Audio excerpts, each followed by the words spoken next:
عليكم أعزائي الطلاب، أتمنى لكم الصحة والعافية. نراجع دروسنا ما قرأناه في المدرسة في الجزء الثاني، والآن درسنا الأول الفنون.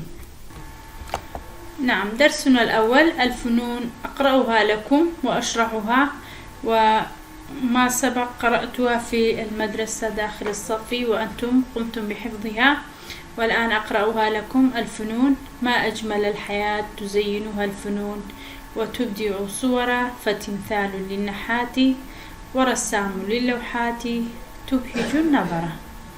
باز له هنركان دكا هنري جوانكاري وكو بيكر سازي، تمثال وكو بيكر، نحاتي جواتا بيكر ساز، تبدع يعني داهنان دكا، لا رسامي جواتا وينشيش، لوحاتي جواتا تابلو كان، وتبهج النظر همو ويناي ما سرسام دكان. منشد للنغمات وعازف لمقطوعات تذوب الحجرة، وتعبير بدبكات كرفة الفراشات تزيل الكدرة.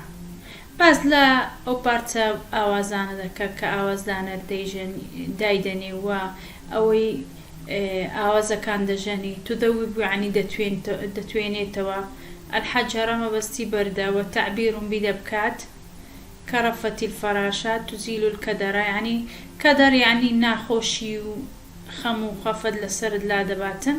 ونأتي إلى التمرين، حل التمارين. التمرين الأول: املأ الفراغ بالكلمة المناسبة.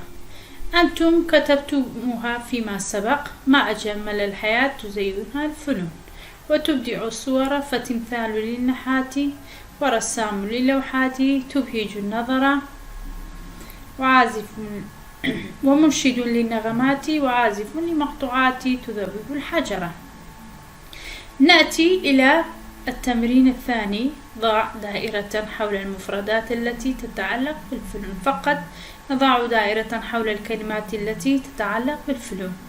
هنا نحات، تمثال، منشار لا يتعلق بالفنون، رسام يتعلق بالفن، حداد أيضا لا يتعلق، منشد متعلق بالفنون. وفي السطر الثالث: نغمة، عازف، لوحة، رقصة، مقطوعة.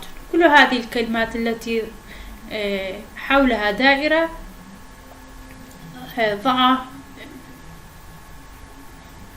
أنتم أيضا قمتم بحل التمارين في الصف، ولكن هذه مراجعة لكم